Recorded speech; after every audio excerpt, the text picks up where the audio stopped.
இன்றே டவுன்லோட் செய்து உங்கள் ஃபேவரட் ஷோக்களை என்ஜாய் பண்ணுங்க. பாரதி, எனக்கு எந்த நிமிஷம் சொந்த பந்தம்னு யாரும் கிடையாது.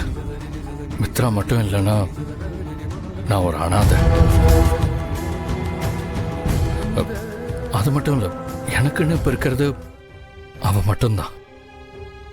எனக்காக எல்லாத்தையுமே பண்றா. என் கம்பெனியை கூட இப்ப மித்ரா தான் பாத்துக்கிறா. யாருக்கிட்ட பணம் இருந்தா என்ன பாரதி? மித்ராவும் ஒண்ணுதான், நானும் ஒண்ணுதான். என்னப்பா ஆதி, அனாத அது இதுன்னு பேசுற, கேட்க நல்லாவா இருக்கு? அதுதானே உண்மை பாட்டி. எனக்குன்னு யார் இருக்கா? பழசெல்லாம் வேற மறந்து போச்சு. எனக்கே நான் யாருன்னு சந்தேகமா இருக்கு. அப்படி பேசாதப்பா, கண்டிப்பா உனக்கு யாராவது இருப்பாங்க. அட போங்க பாட்டி.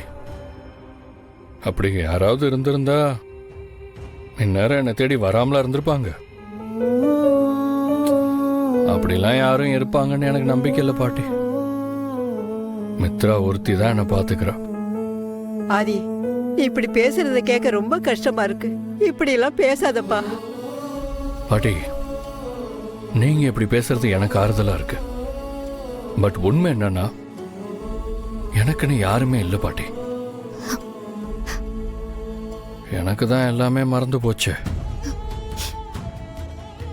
தம்பி தங்கச்சின்னு யாராவது இருந்திருந்தா இந்நேரம் என்னை தேடி வந்திருப்பாங்கல்ல. மித்ராவுக்கு அப்புறம் நான் குடும்பமா பார்க்கறது உங்க எல்லாரையும் தான். உங்க கூட எல்லாம் நான் இருக்கிறப்ப எனக்கு அனாதைங்கிற நினைப்பே வர்றதில்ல. என்ன ஆதி, அனாத அது இதுன்னு திரும்பவும் பேசிட்டு இருக்க? நான் இருக்கேன், லட்சுமி இருக்கா, குழந்தைங்க இருக்காங்க, பாரு பாரதியும் இருக்கா. நாங்க இத்தனை பேர் இருக்கும்போது நீ எப்படி அனாதை ஆக முடியும்? பாட்டி, நீங்க சொல்றதெல்லாம் கேட்க நல்லா தான் இருக்கு. ஆனா நடைமுறைன்னு ஒண்ணு இருக்குல்ல. நாளைக்கே பாரதியோட ஹஸ்பண்ட் வந்தா பாரதி அவங்க குழந்தைங்களோட போயிடுவாங்க, நீங்களும் அவங்க கூட போயிடுவீங்க. அதுக்கப்புறம் நிஜமாவே நான் அனாதை தானே பாட்டி.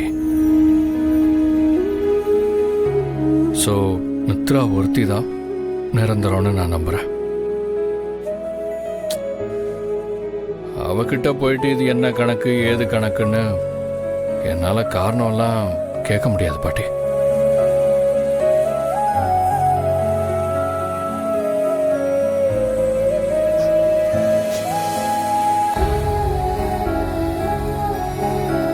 ஆதி மித்ராவை இப்படி கண்மூடித்தனமா நம்பிட்டு இருக்காரே, என்ன பண்றது?